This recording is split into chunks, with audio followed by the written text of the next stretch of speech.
Hollowell, present. Okay, let the record reflect that a quorum of council is present. And at this time, if we could all rise for the invocation and pledge. Pastor Debbie, if you could come forward, please. Should we begin with the invocation? Thank you all for inviting me. Thank you all for being here tonight. I so appreciate being invited to call this meeting to order with prayer. So let us pray. Heavenly Father, we come to you today humbly. We come to you today knowing that we cannot do this work alone. We trust in you, and we put all of our heart to lean on you and not on our own understanding. We acknowledge you in all our ways and in all our meetings. So direct the path of these faithful servants who are here to do the will of our citizens, while keeping in mind what is right and just in your eyes. Oh Lord, be with the citizens tonight who are here to let their opinions and voices be heard. Let them speak with clarity and decency so everyone can hear. And I especially pray for the hard work that our city has done to clean up after our storm. We are ever so grateful. And I also pray for the hard work in the budget process where decisions will be made for the upcoming year. Oh God, we know that you speak to us a lot about money. And I pray that the decisions that are made here are mindful, with equal good for all citizens, not good for pet projects or those with the loudest voices. Oh God, we are so human, and we all make mistakes, so help us put our faith and trust in you for effective results. It is you who knows all things, and it is you where we put our trust. In Jesus' name, all God's people said together, Amen. We could do now the Pledge of Allegiance. I pledge allegiance to the flag of the United States of America and to the republic for which it stands, one nation, under God, indivisible, with liberty and justice for all. To the Texas flag. Honor the Texas flag. I pledge allegiance to thee, Texas, one state, under God, one and indivisible. We can all be seated.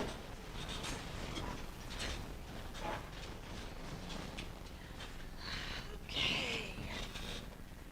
Let's see now, proclamations. So let's move on to number 5, staff reports. Do we have any staff reports from any of the different? Okay, well, I'd like to give a report on one. And it's not really a report, it's to just reach out.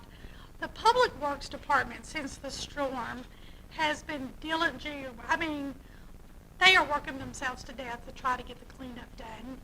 And there's just not enough said about that group of guys of how well they're doing.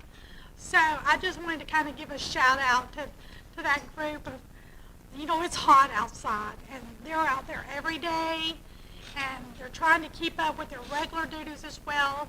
So just kudos to those guys for doing such a good job. Okay. So no one else, staff reports? Yes. Well, come on.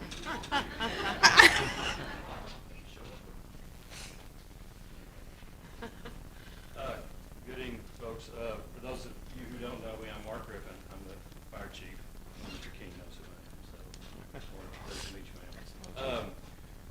This was something that used to be done in meetings years ago, or not so many years ago, and it kind of fell by the wayside. And city administrators asked me to start coming in monthly and giving you guys a report of what's going on with the volunteer fire department. So gladly accepted that, and I appreciate the opportunity. So for the month of July, just give you kind of a breakdown of our call situation. We ran a total of 38 calls. We had one structure fire, 5 grass, brush, tree fires, a vehicle fire, dumpster fire. We had 5 MVAs, 2 power lines down, 1 residential alarm. We had 1 public service and we had 17 medical calls, plus training and needs of business meetings. Right now, since fiscal year began in October up until the end of July, we've run approximately 290 calls for the year. We're on pace for 400 for the year, and that's up 25% from last year. There's a lot of that uptick is because of the June storm. Presently, we have 21 active firefighters, 3 honorary members. We have 2 support service staff, and of course, we have our chaplain, Corey Eddie. Because I wasn't able to be here last month, this is the first month it started, I'd like to give you a little breakdown of what the fire department did during the storm. We logged a total of 802 man hours during that week. We had 19 members participating, so average hours 42 hours for each member over an 8-day period. We obtained lots of resources and served citizens. Bottled water was one thing. In total, we distributed over 50,000 bottles of water to citizens throughout this town. We had McDonald's donate food. We had a nursing facility in Mineola donate food. Domino's in Mineola donated food for us. Coyote Smoke and Grill House helped supply food for the workers. Selborne did as well. And then, of course, we had meals that were provided by the Red Cross that we served along with the PD to citizens that would come through every evening. And we averaged about 600 meals a night over about a 6 or 7 night period serving food, and which I think was a big help for everyone. Resources of our own that we used, we handed out gift cards for fuel, for generators, bags of ice, cooling rags for people, Gatorade, snacks, all sorts of things. The WBFD, along with the PD, worked well together on serving the citizens of Winnsboro. After the initial search and rescue, we implemented a boots-on-the-ground effort to serve those in need. This included an intense operation of going door to door with emphasis on low-income and elderly housing. We checked on the health and wellness, provided resources, and assisted when needed. Provided rides to cooling stations and hospital, and we checked on the nursing facilities. And then, of course, during the disaster, we actually worked 4 structure fires, 2 were mutual aid calls with the neighboring departments. So, as you can see, we were very busy. Once everything was said and done, with the great help of First National Bank, we were able to set up a disaster relief fund, which ran for about 5 weeks, giving the monies that we received from First National Bank as well as other donations that were given to us. We ended up receiving 98 applications and assisted 409 citizens. We distributed out over $14,000 in Brookshire's gift cards, and we distributed out other funds of nearly $11,000 to these folks. I would like to thank our dispatchers here in town, because without them, we wouldn't have been able to get these applications. People would fill out an application, leave it there at the PD, and then we would pick them up and distribute it. So again, I felt like a very good effort that we made during the storm. Our schedule for future efforts for the rest of the year is we have the annual Wood County Fire School. This comes up in Quitman in September. Of course, we'll be doing a lot of public education things for the schools, homeschools, library, daycare, such as that, as Fire Prevention Week rolls around in October. Of course, we do autumn trails events with parades and such, the Christmas parade. We do WISD parades and send-offs, pep rallies, and that sort of thing. And then, of course, our big end of the year is our annual Christmas project. And of course, we collect toys and donations from citizens for local children. Each family receives a gift card for a Christmas dinner and coupons for a turkey. We serve our elderly, low-income families with a gift and food.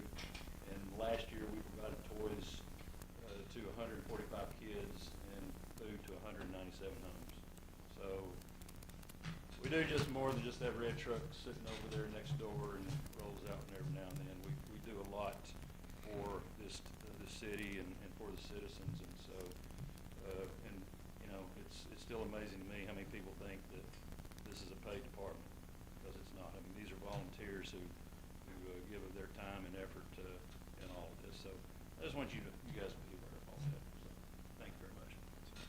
Thank you. Thank you. And Mark, if you could express to all the volunteers, of course, they did an absolutely outstanding job doing this. It was a sight to witness to what y'all did. I was very fortunate to be able to ride along a couple times and stuff. And even the Christmas thing y'all did the end of the year, it's amazing what that, I mean, Yeah, you thought people just drove through with a boy. I did, and I was just, they did such a good job. And the storm, y'all went above and beyond, and the city thanked y'all. Thank you very much.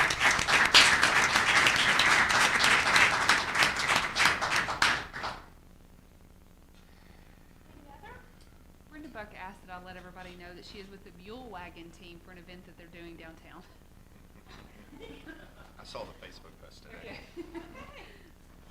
All right, well, no other? Okay, well, let's move on to public comments. Do we have any public comments? Okay. So then let's move on to 7.1, the minutes. Everybody have a chance to review or have any questions regarding the minutes from 7/11 of 2020?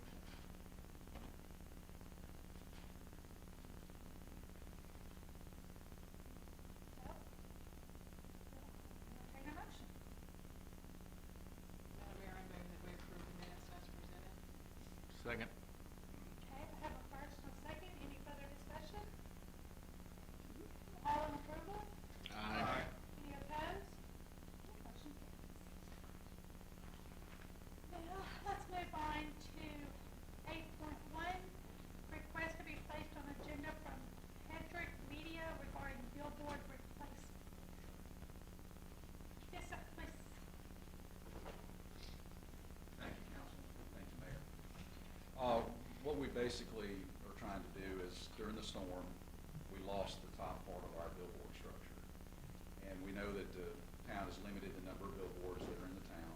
We're not trying to add anything. We're not trying to make it any bigger than it is. We just want to simply, we can repair what we have, or I suggested to Scott that we would prefer to have it engineered to today's standard and put in a foundation and pole that was engineered for today, so that we would have the most modern type structure in place to hold the wind loads down the road. And that's basically, and that's at 331 East Coast Road. That's Paula property. Oh, okay. Yes, ma'am. At West Chevron. Like right Correct. big Yes, with ma'am. smell. That's right. Yes, Okay. ma'am. That's the one we had to deploy real quick to get it cleaned up. Yeah. Right. Yeah, so it was quite a windstorm here. It Obviously, was. listen to the fire department. I'm sure everybody just had to rally, because I even called the city hall the next day, and there was nobody. So, It was- so they asked me to call a week later, and I was just trying to get permission to do some things to make sure I was under your blessings, basically. So my only question is, would it be a similar billboard, like not a digital billboard? No, It would it's just- identical to what's there Okay. now. That way, we're not changing anything. They're the same size. So two-tier, double-sided? Yes, sir, same thing, it'd be identical. You wouldn't really know that it was different. So we don't want to try to rock that boat. That's not the opportunity here. The opportunity is simply to keep what we have in place. If I'm not mistaken, there's an ordinance against replacing a billboard after it comes out. That's what the Planning and Zoning Committee did previously before it was dissolved. And as far as am I right, Mackenzie, the ordinance would have to be changed in order to do that. That's correct.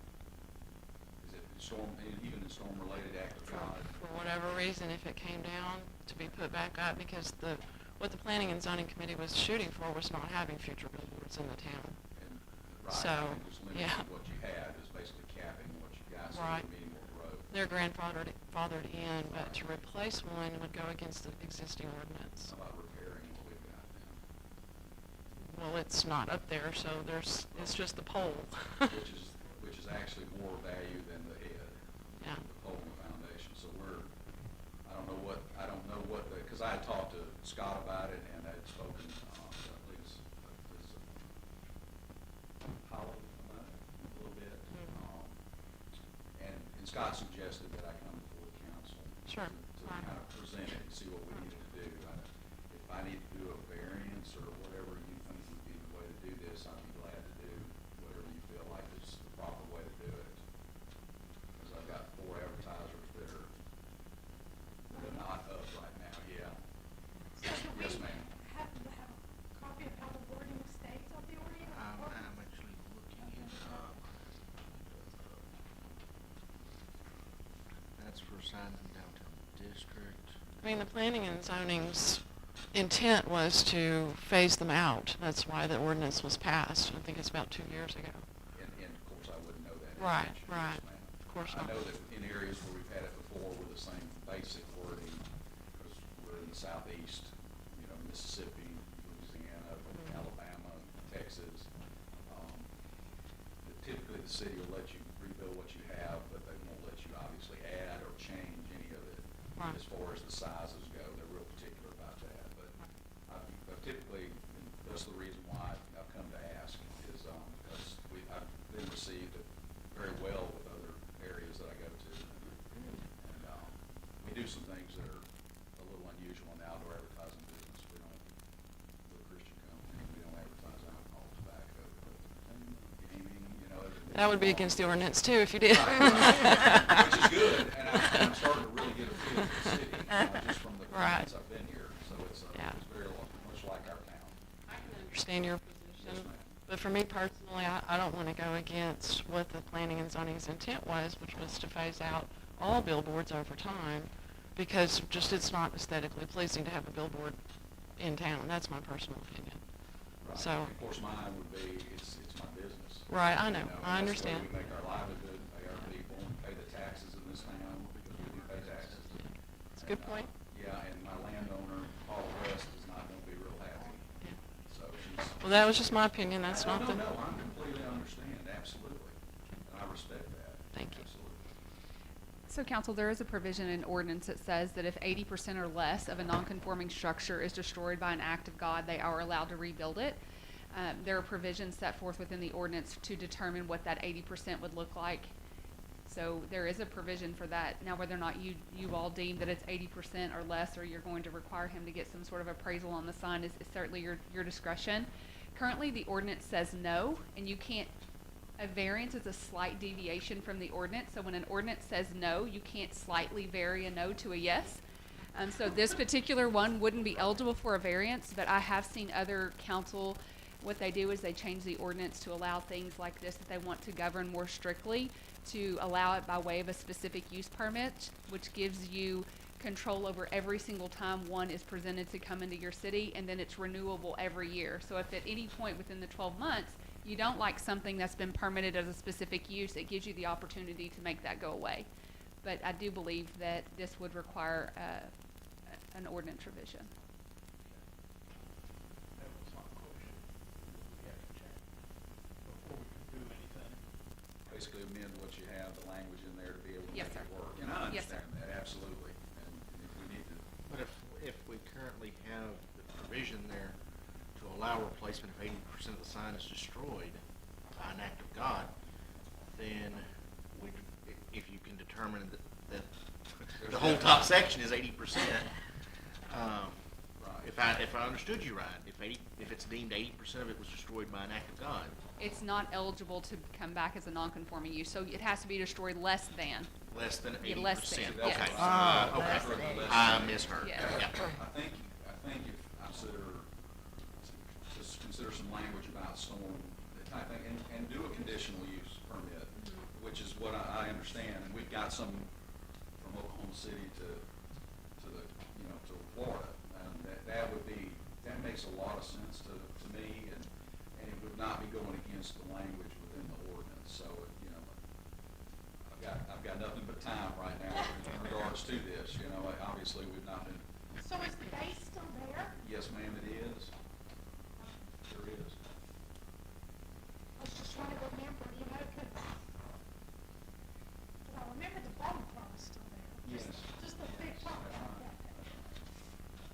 from what you were saying earlier, that you would wanna change that part to make it I more. would like to just make it, bring it up to today's date. You know, it's a 20-something-year-old structure, and the codes have changed from, I mean, you know as well as I mean, he knows, Scott knows, it's one of those things where they just keep updating, and it would be a much more stronger structure. Now, it would be a big expense for us, but I just wanted to offer that up, because a lot of people try to just put back what they have and just kind of Band-Aid it and move on. We don't want to do that. We want to be responsible, and we want to put down what's the best for everybody, and safety as well. So, I'll go either way. We can do it either way, but I would really appreciate it if we could maybe, I think the proper would be to table it maybe, and then look at the language and see if there's something that maybe there's some examples in local codes or something that have the storm. Because the act of God is really a real part of it, and obviously trying not to affect people's income if you can with their businesses, you know, whether it be a building or whether it be a, you know, in this case, an advertising structure. So I'll be glad to help this, anybody, if I need to give them any kind of feedback or, you know, outside of the council meeting, obviously I can do that anytime and help them. And if I need to look up some codes that may have some examples that might help, I'll be glad to do that as well. In our zoning ordinance, Mackenzie, that's considered a non-conforming Sign, so it's structure. 3.11024. It says, 3.1. yes, sir, it says if fire, the elements, or some other cause destroys a sign, it may not be rebuilt except to conform to the requirements of this article. Okay, because I'm looking at 30.4. It says repairs and normal maintenance may be made to a non-conforming building, providing that no structural alterations or extensions. Okay, that's the building. And there's a lot of language like that out there in other municipalities that allow you to maintain it or repair it for storm damage and that type of thing. Typically, it's around a 50% or so would be the percentage, and we're probably, realistically, I'd say we're probably about 50%, because you're really about half of it's the structure above the pole, but then you got so much money in the foundation, and then the base part itself is a significant investment. How long has it been there? About 20-something years. And I talked to the landowner the other day, and she said, please talk to them, I really need that back up. And I said, okay, I'll do my very best, because obviously we all would like it. We would like it up, she would definitely. She did call and make, Did she she? wasn't able to be here, but she did want to Yeah, say I that she mentioned it, she had called. Yeah. supports the sign. Yeah, she was gonna come, and she was out. Just Ms. West? Yes, yes, ma'am.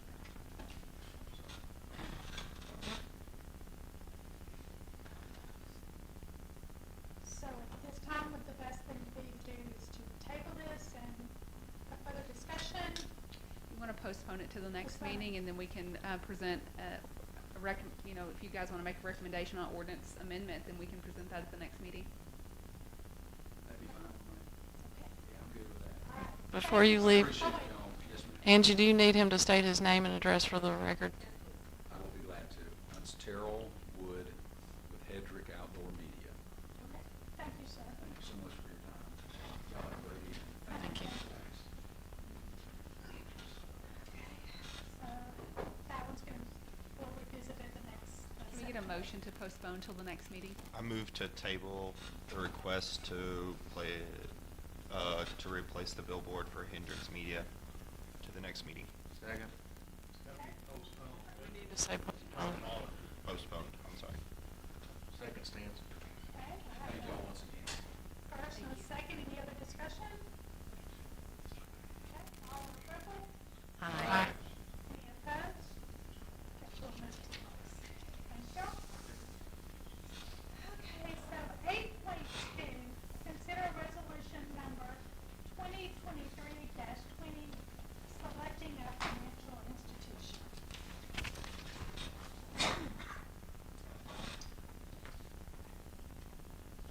So, Mackenzie, would you like to just kind of go over what we're So, as part of local government code, we are required every 5 years to do a request for proposal for banking services. It falls within the Public Fund Investment Act training. It's where, what governs this requirement. And so as part of that, we put a request for proposal out. We formed a committee to score them based on criteria that was established in the RFP. The committee met, did their scoring, and all of the summary information was provided to you all in your packet. And I do believe that both banking institutions that submitted RFPs are present if you guys would like to hear from either or both of them. I'd like to hear from both of them. Jane, you want to go first? And you could state your name. I'm Jan Mills with First National Bank of Winnsboro, President and Chairman of the Board, and with me is Trevessa Newsome. She's my Senior Vice President of Operations. First, I want to say thank you for allowing us to be here tonight and to present our request for a proposal, and for allowing us to serve as the city's depository for the last several years. We are a locally owned, financially strong financial institution based right here in Winnsboro. I was raised here, so was both of my executive officers. Trevessa's been with the bank since 1999. I've been there since 1986. But longevity doesn't warrant your weight in this. Really, I think it's our financial strength, our commitment to the community. I think we have a great working relationship with the city. Trevessa has always been available for any questions walking through her door. Worked well with the financial officers who have served the last several years here in the city. I think our fees are very competitive and fair for the quality of service and what we provide there. Rates, we have always been able to provide competitive rates on any services at the time deposits are made, and would just like to ask for your continued support of us as your city depository. If you've got any questions, we're here to clarify or address any items in the RFP that you may have. Thank you.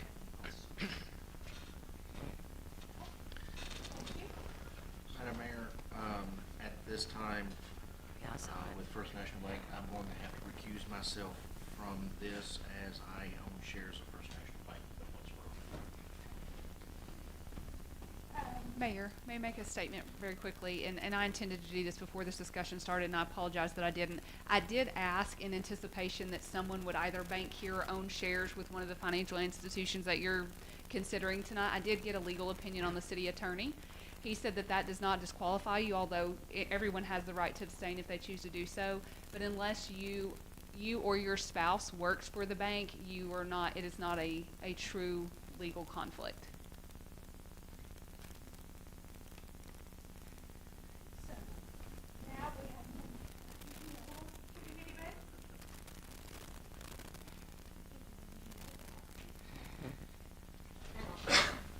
Hi there, I'm Jason Sobel, President of Mineola Community Bank. I have Cam Davis and Cole as well. They're both across the street here. We thank you guys for allowing us to bid on this and to house your deposits and your accounts for you. We've got a lot of experience working with municipal governments, cities, counties, and others. We are a local bank as well, headquartered right down the street. We've been at this location for a long time and really enjoyed the community. During the storm we were here, we fired up the smoker and cooked burgers and hot dogs for all the local people that we could to try to do our part for the community. As far as fees, we're very competitive. We try to stay, community-minded. We are a hometown bank. Our rates, we know that times are tough. We've proposed a little bit higher rates that as much as we can, so that way our constituents can take advantage of that as well. We feel that we'd be a great bank for you guys. We are available all the time. You have access to us through all of our branch employees, staff, and then also all of our people in our main office. If you have any questions, we'd love to answer those for you guys, and we will be more than happy to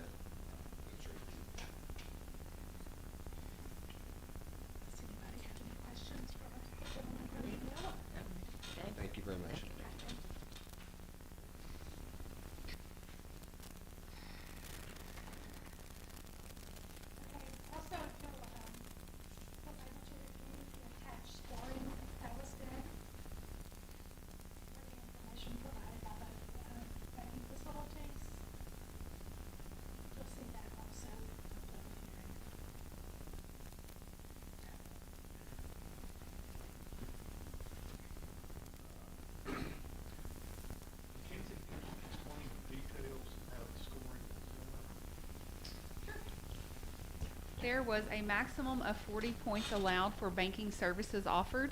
There was a maximum of 20 points allowed for banking services cost, and there was a max point amount of 20 allowed for safety and credit worthiness of the institutions. Yes, sir. And so those three were ranked, those are individuals who scored those, is that what that is? And That's then correct. The same score was for the bottom, okay. Yes, and so each institution submitted a very large packet that the scoring committee sat down. I think it ended up being a couple of hours that we sat down and went through them and scored them based on their presentations. Mackenzie, there was a fourth column there, interest paid. Oh, that's what Holly was whispering in my ear, but I can't talk and listen at the same time. I apologize. There is another 20 points max allowed in interest paid. She was trying to help me. Because 40, 20, 20 is Thank not, you. not 100. Just saying. Because math. Just saying. Gee, who used to be the teacher? Thank you. You have two teachers up here now, so. I didn't teach math. I would say, looking at the scores and everything that we see, we can see some differences, gives and takes through both. For me, I think it would be hard to not use Winnsboro First National Bank or the Winnsboro City Council. And that's just my take of supporting our local hometown bank, which is Winnsboro First National Bank. No offense to Mineola Community Bank. I know that they both are very supportive of our community, and I don't see any drastic differences. Well, one thing I had noticed that Mineola Community Bank has better interest rates. And that's important right now because we need to earn all the interest that we can on our funds. And some of the changes in the interest rates are quite substantial. And there was also a difference in the cost. Yeah, and the cost as well, where it's $10 for Mineola and $50 for First National. Yeah, so. And there's also an option, Mackenzie, that it doesn't have to all go the entire, everything, all of the accounts go to one or the other, right? We could split it up. Yes, according to the city attorney, let me pull that back up. Anything that you see in green that says checking account, that is required as part of local government code to be at your official bank depository. Anything that's not general funds is considered an investment account, and those are eligible to be at other locations than your official depository.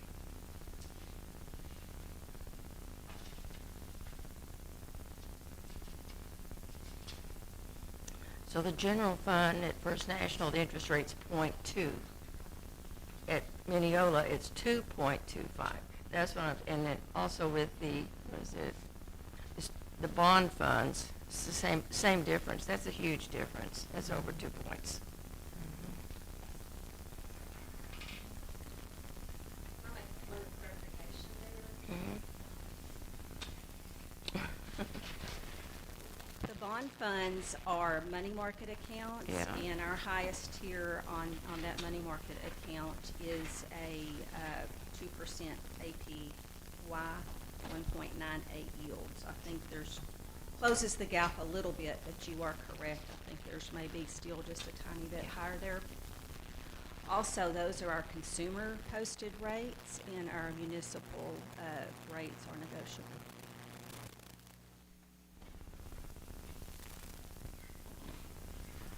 And so, council, if you'll look at your sheet that has, you will see that both bond accounts are on there at the higher rate. When the RFP went out, we asked specifically for them by count, and the First National Bank said posted rates. So that's all we had to go by was the posted rate. But I can confirm that those particular accounts at First National right now are currently earning, and I wouldn't expect that they would be the 0.2, but that's what was presented in the package, so that's what I presented to you all. But I did want to, she is accurate. We are not earning 0.2 in that, it is higher.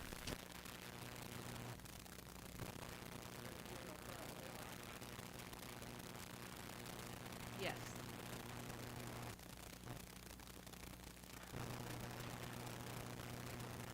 Okay, and then just for a point of clarification on Mineola Community, we did the calculation for that rate. It came in at current rate. If balance exceeds 1.5, the rate will be determined by the federal fund rate minus 3%. So that was a calculation. That could change. I don't know how often that rate changes, but at the time that these were scored, that would have been the rate. Okay. So I just wanted to clarify that that's not a standing rate. It would change every 6 weeks, potentially.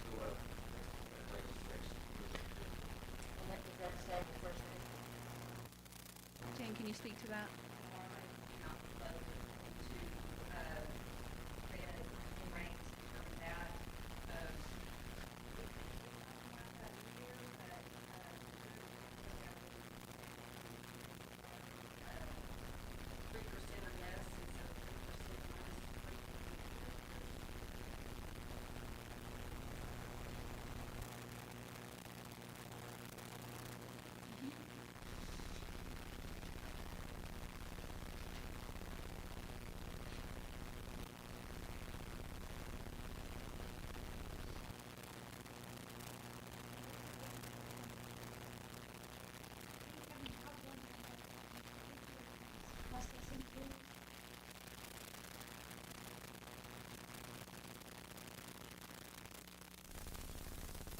I did notice that, where Mineola.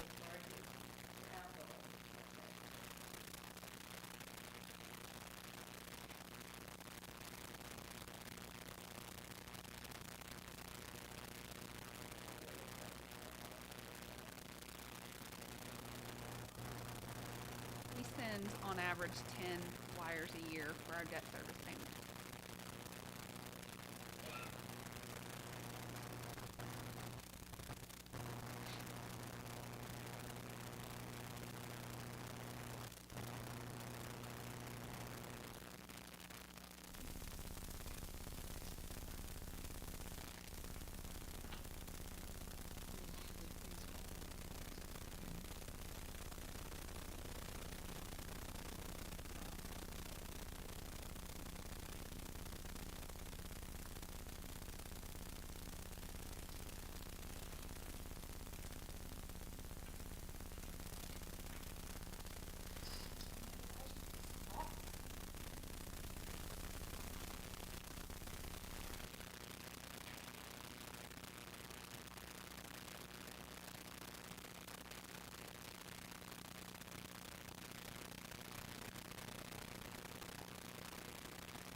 Resolution requires you to name a bank depository, but yes, you could at a later time.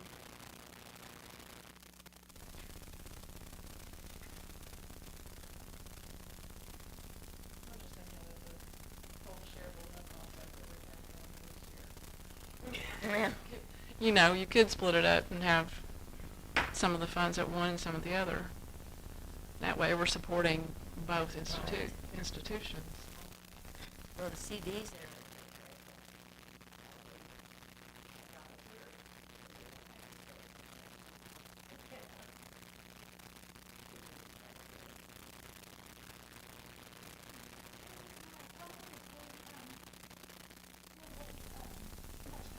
I did not know the answer to that. Sorry. Dan, do you know? Forever.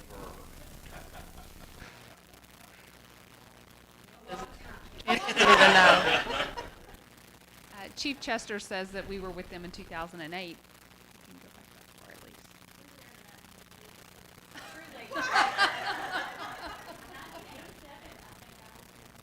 Okay, well, there you go.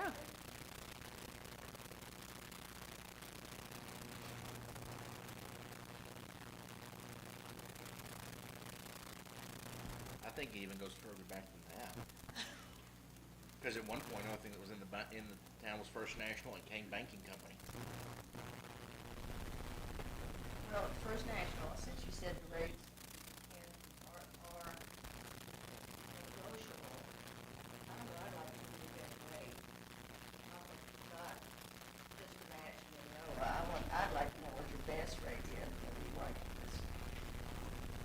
banking, everything at First National.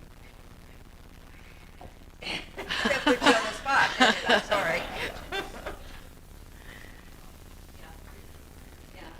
Yeah. I know. I don't know that that's really something I should answer. I mean, Yeah. they gave you a rate and how they calculate it. Yeah. You know, are they locking in that rate for 60 months, the term of the bid? Is it floating? Is it, Needs to be I can't clarified which predict. way. Yeah, I mean, the FOMC meets several times a year. They met in July and chose not to raise rates. They'll meet again in September. They may. They're anticipating that rates will start being cut sometime in 2024. If I could predict what they were going to do, I wouldn't be a banker. I would be an economist and making a lot more money than an East Texas rural banker makes. But, you know, we can negotiate rates, and I think we've always been fair and competitive with what's available in the market.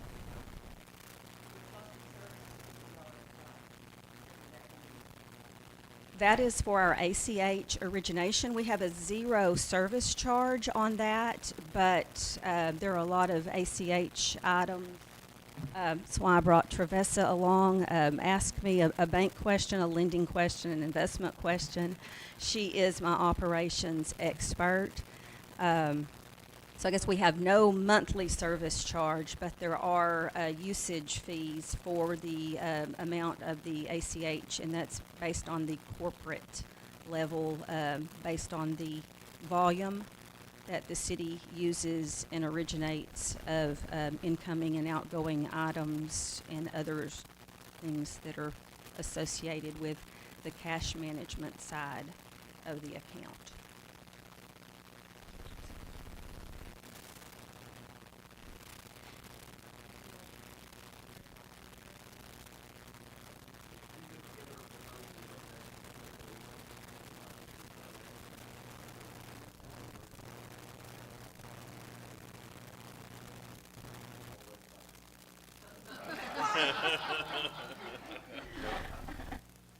I mean, that's kind of my point. We have to go with what was presented, and I think that, you know, we need to do what's best for the city regardless of anything else.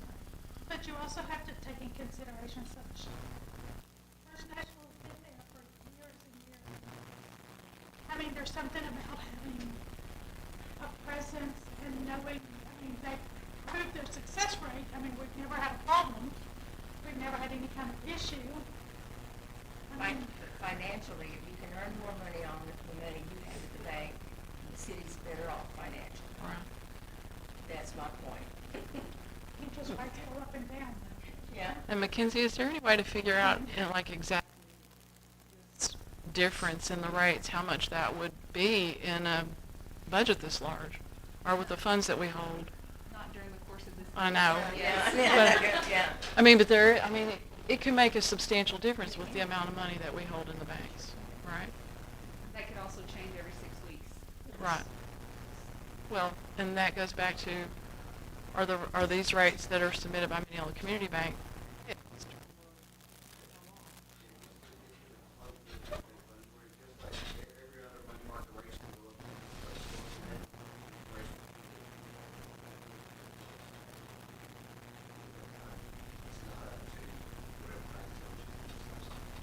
So we're kind of comparing it. Yeah, he mentioned money market rate then. That account is actually a now account and not a money market. And so I want to make sure we're comparing apples to apples here as well.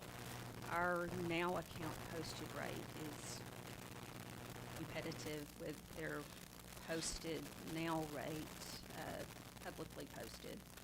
I don't know what they may have put in the bid though. That may have just been a comment of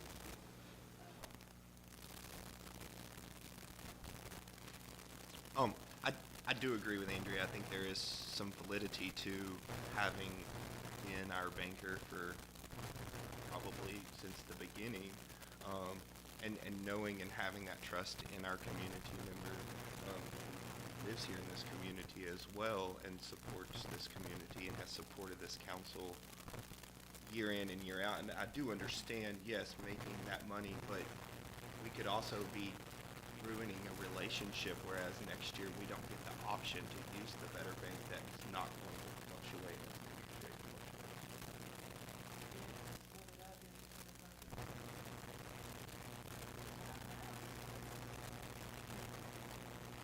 National Bank's great. Used to be a great support. I understand. Any comments from the left side of this? I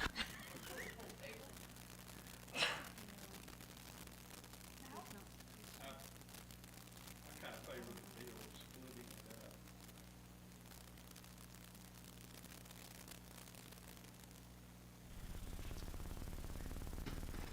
Randy's abstained if you're waiting on him, so. You gonna? Yeah.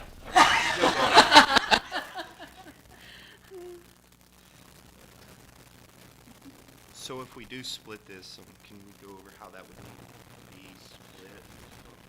Or, Essentially, all the checking has to go to your official depositories, and your investment accounts, which are CDs, and the Cousins Trust would need to go wherever. And, some of them aren't mature, so that is something to keep in mind. CDs.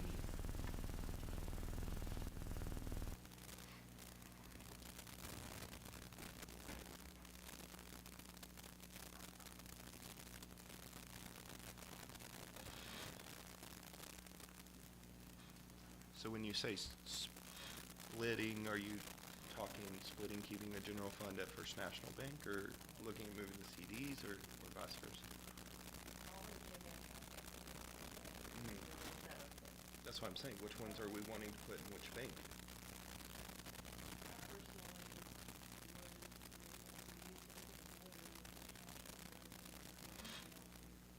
That's what I would do. And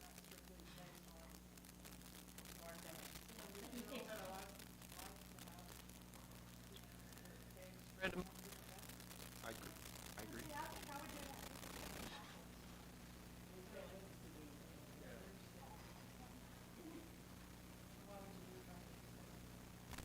Well, simply because, like I said, First National, and it has nothing against you. Community-owned communities, it's just, we have such a history with First National. That, as a long run, they're gonna be competitive, I think, in both ways. Well, some goes here, some, they have $50 here, but then you have transactions fees here, so, I mean, it's, in the ballpark, who you gonna pick? I mean, that's what it's gonna come down to.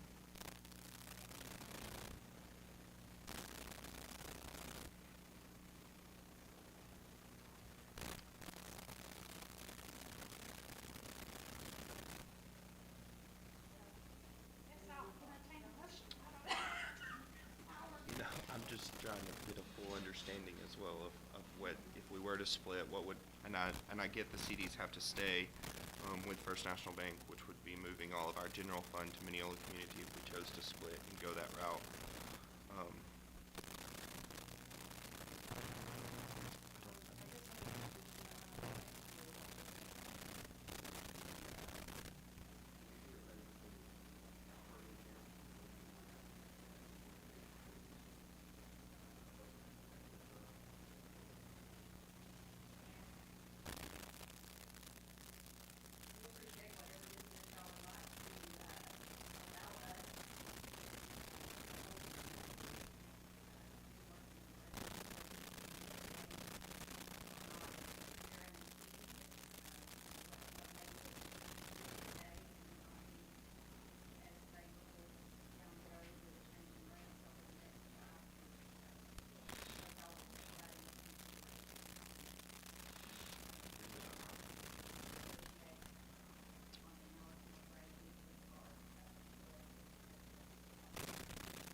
And so my question is, do the CDs stay with First National Bank no matter what?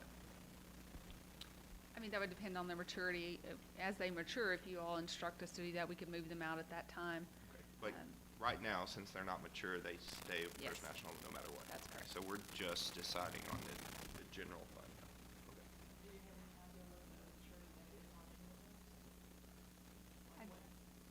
do have an idea, but I don't have that information in front of me. Okay. Of this year? November this year,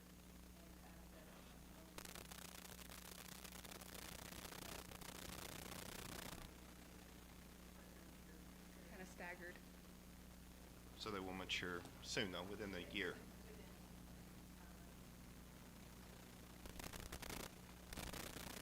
Because here's my thought behind that.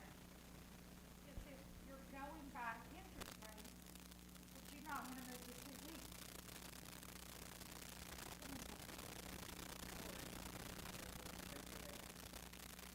Well, once again, those are the laws, you know, they're not set. The First National would have to be able to increase their rates. CDs would be locked the entire time. But we can't move them now anyways, because they're not mature. Once they mature, But, we can make that decision and make it go.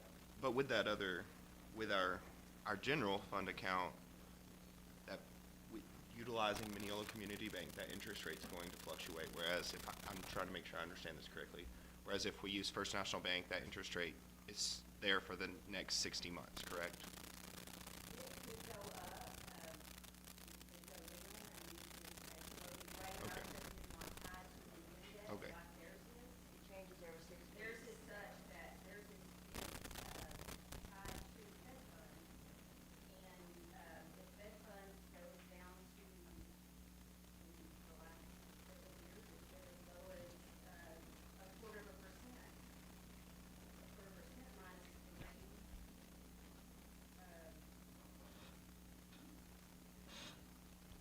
I can answer that, so, either, if it's tied to an index like that, is there a floor? Did you say that First Nationals change every 6 weeks, or could change every 6 weeks? Any bank can change their rates daily.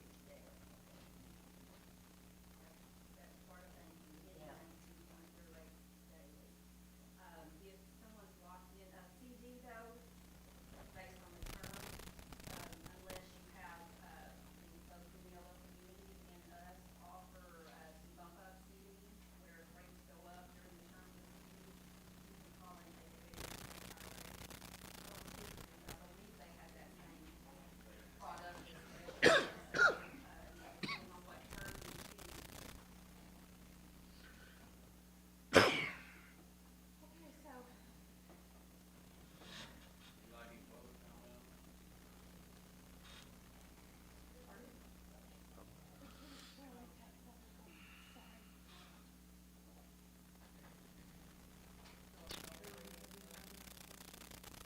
that? I don't think so. Do what?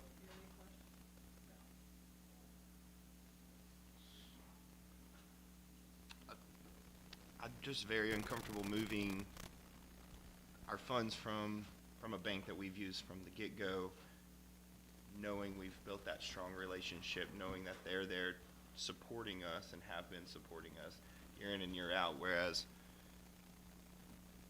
if we make a move and interest rates drop, did we make a mistake then? When we do know that we've flowed through the interest with First National Bank from the get-go. And interest rate right now just scare me going up and down. As fast as they went up for some things, they can go drop it just as fast. So they've been up and down the last 10 years, and they've been near zero. Both banks are going up and down. It would apply to both banks. I agree. Ours, the only difference in ours is we set something that you can look at, and know exactly where it's gonna be at the tail. Where theirs is, they're gonna choose that limit. It's subjective. We try to make it as objective, that's what we do for all of our public bids, is we try to make it objective as possible.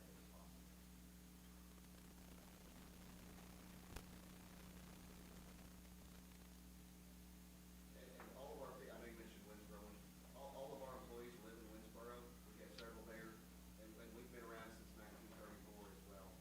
I know we're not quite as old as our Central Bank of Winnsboro, and, but they're a great bank as well, things like that, but we have been around. I'm not denying we're trying to to say one, but I don't bank with either one of you, to be honest. No offense, but I have seen the support that both banks show to not just this community, but to our entire county and all the communities around us. So it's not anything against one or the other bank. I just feel like that's a really big, bold move to change our banking company based on a few interest points, which I do know that can make a drastic difference when we're looking at thousands and thousands of dollars. And I agree. And I agree with you, which is why I want to move everything, but I'm going to go ahead and make a motion if you're ready for a motion. Okay. Unless there's further discussion. Well, is there any further discussion? And then I'm going to move that we officially make Mineola Community Bank our depository, but not move, but only move our checking and leave all of the CDs at First National Bank. Even beyond maturity.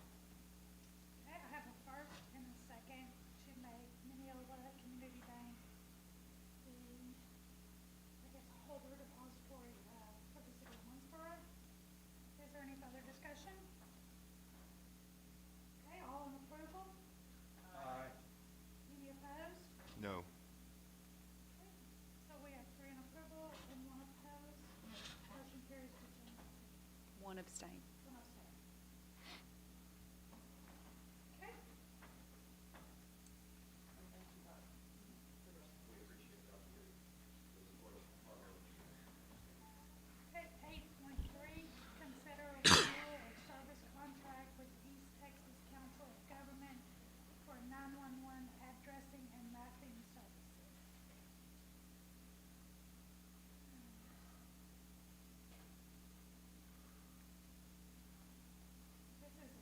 This looks like a renewal contract. Yes. This is, Yes, and so with the service that they provide, instead of, excuse me, someone coming to the city when they build or develop a new lot, be it commercial or residential, and us trying to keep up with the block list, the ECOG handles that for us. Which sounds very simple, but it's a lot to manage a block list. Madam Mayor, I make the motion we approve the renewal of the services contract with East Texas Council of Governments for 911 addressing and mapping services in the city of Winnsboro. I second it. okay. Do we have any further discussion? No, all in approval? Aye. Any opposed? The motion carries. Mine's locked up on it, it keeps coming back.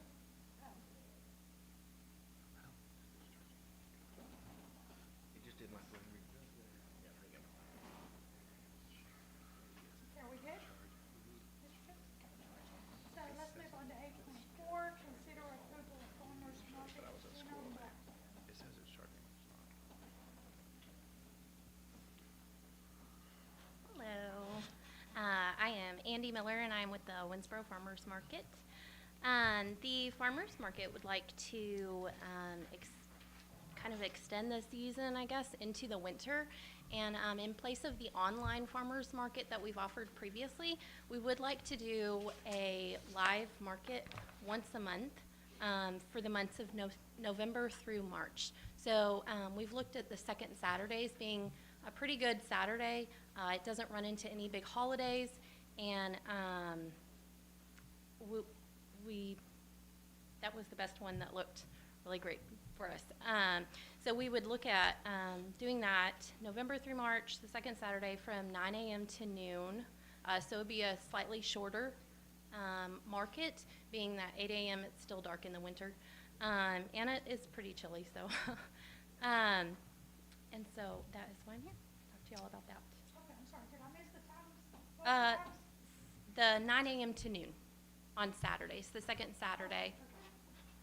Yes, And you said it's a replacement of the online market? correct, yes.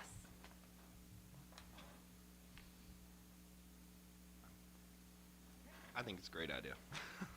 A lot of the large markets, such as Dallas Market, the Tyler Markets, the McKinney Market, some of the bigger farmers markets, they do have the winter markets that go on.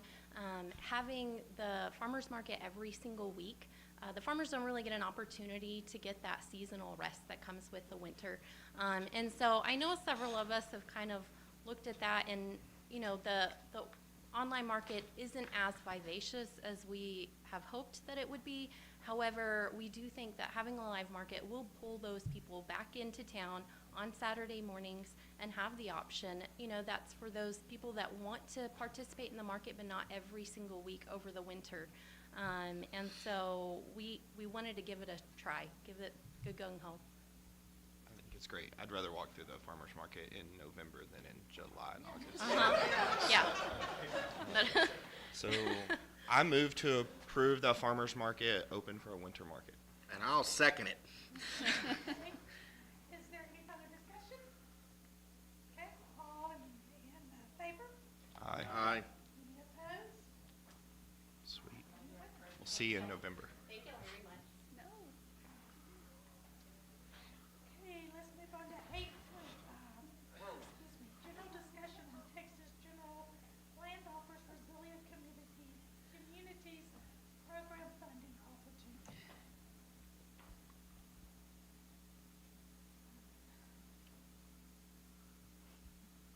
I'm very excited to talk about this. Yes. Can I talk about this? I can tell the way you're just So many of the grants that I bring to you guys have a match, and that's always a challenge. It's a great opportunity for the city, but there's usually a large match that goes along with it. So I'm excited to bring a grant opportunity to you guys that is a 0% match and speaks directly to some of the specific needs that we have here at the city. So the GLO, and I know, oh, there it is, Texas General Land Office. I was going to say, y'all don't like acronyms. The Texas General Land Office, it is a $300 grant with no local contribution required. $300,000. Thank you, Holly. I can hear. This time I'm picking up on it. She's my right hand, can't tell. that buys a street light. Right, maybe. Maybe. So some of the projects that would be eligible under this grant are the development, adoption, and implementation of building codes that meet or exceed the standards set forth in the IRC and the IBC. This is a huge need in this city. We are very outdated on our building codes, and they are not cheap. And I was telling staff earlier that I bought them in 2018 at a prior city, and they're about $15,000 then. So I would venture to guess that there's been some sort of inflation applied to those. So that would be a huge win for us if we were able to do that. Is also another eligible project is development, adoption, and implementation of a flood damage prevention ordinance that meets CDBG mitigation requirements of at least 2 feet above flood elevation.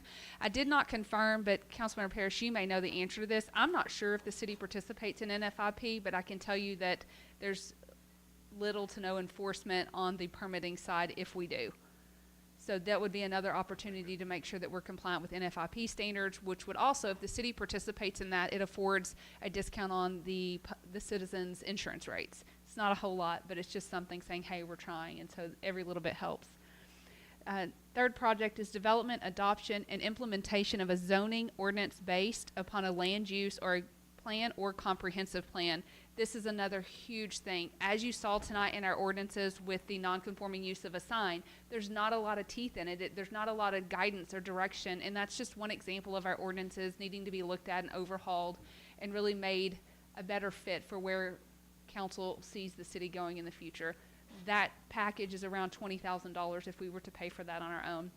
I actually presented that to the EDC for a consultant. We had a consultant come and speak to that, and that's something that consultant can do. This particular grant, if we were awarded, would pay for that for us.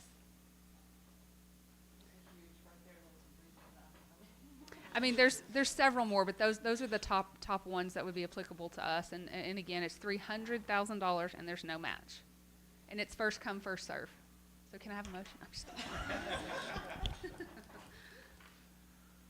Is this something you're needing, because it just says general discussion, are you needing a motion to allow you to apply for it? Well, it is just general discussion.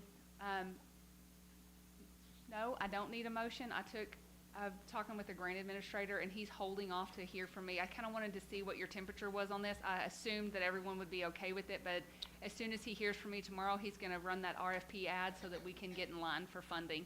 But I had him kind of on hold. I'm sorry? So you're looking for a blessing? A blessing, yes. Absolutely. Go get us $300,000. So $300,000, we could use it for any of these, or do we have to designate On the application, Any what of we're them. using it for. Any of them. If it's, There's no match. yeah, if it's 300,000 with no match, go for it. Okay, thank you. You don't have to ask next time. Just go for it. You got that, Ange? You don't have to question it. Yeah. She's like, I already did it, actually. I'm just wanted to tell you about it.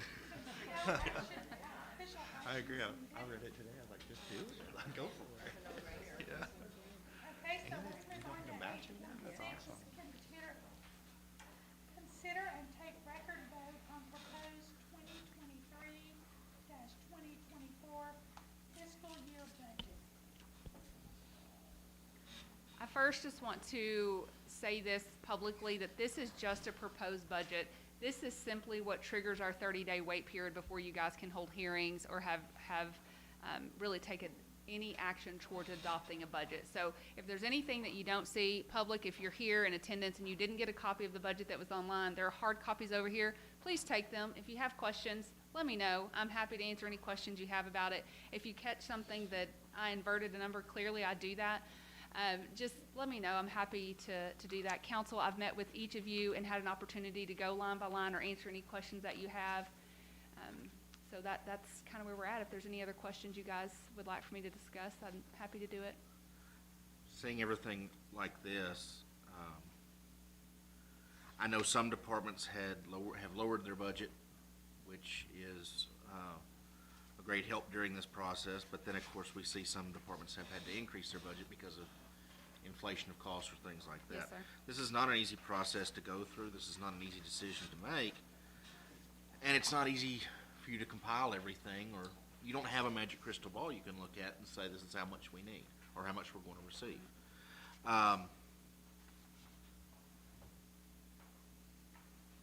So this, I mean, everything from what I've seen on this, nothing just jumped out at me as,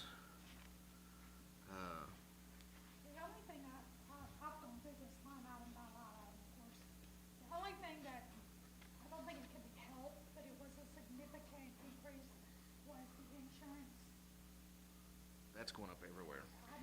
Yes, And it increased by how much? It increased 13%, but even to offset some of that cost, what we've done is we have reduced the HRA contributions for those that are on the high deductible health plan, which saved quite a bit. And then there were some other things that were just little bonus bells and whistle policies that cost the city, when you have 50 employees, it adds up. And so we did reduce that.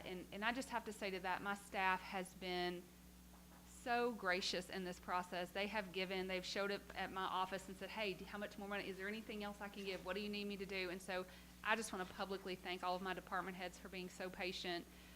And it is a difficult season at the city to do budget. Yes. I mean, they look pretty patient, don't they? I've already beat them up, so. And the good thing is, in your general fund, your projected revenues and your projected expenses balance. So we're going to go in with a balanced That's proposed correct. budget instead of a deficit balance, That's correct. deficit proposed budget.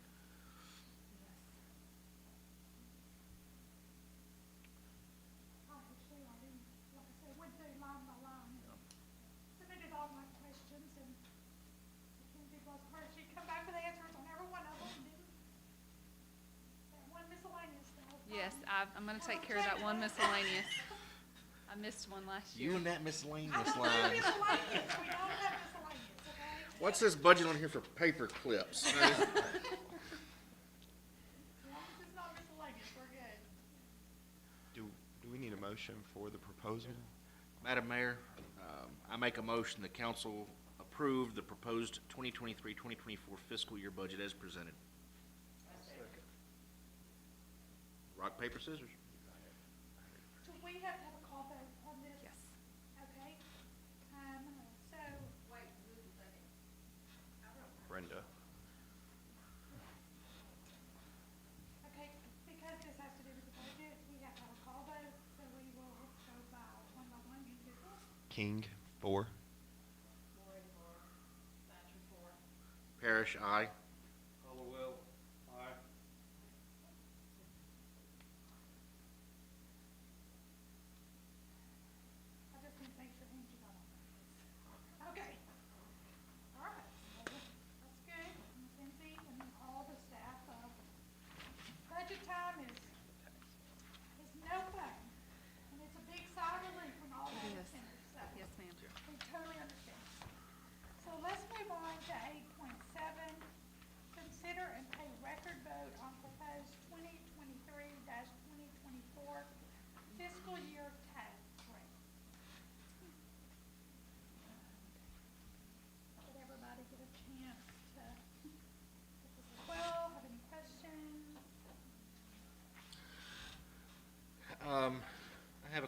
McKenzie.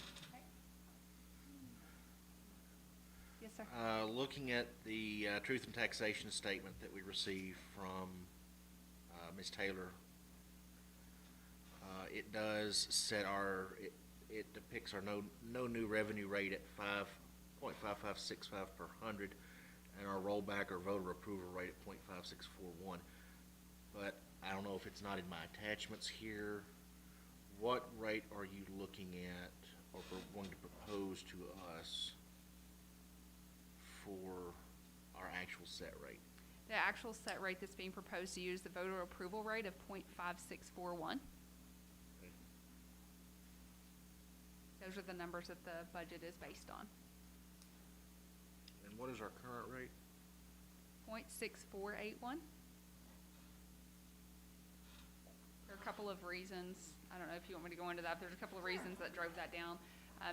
Some appraisals went up, so anytime you see an increase in appraisal, it's going to drive your tax rate down. The other reason is that because we had excess collections last year. Anytime you have excess collections, part of the calculation worksheets that we have to do is we have to collect that revenue and capture it as a fund balance transfer over. So we can't collect it again, essentially. So we had some money that was identified as excess collections, and so that also drove our rate down. So with that rate, if you did not have a substantial increase in your appraised value, your taxes will actually go down, although it is a voter approval rate, which we have to publish as an increase in your taxes. In the tax rate. In the tax rate, that's correct, just the rate, not necessarily your tax bill, but your tax rate. Yeah, because the city does not set the appraisal value. We have nothing to do with that. We get that from the appraisal district, and then we build from that. But like you said, with appraisals going up, everybody's did, I think, we're able to drive the tax rate down. But, Yes, sir. you know, basically just balances everything back out.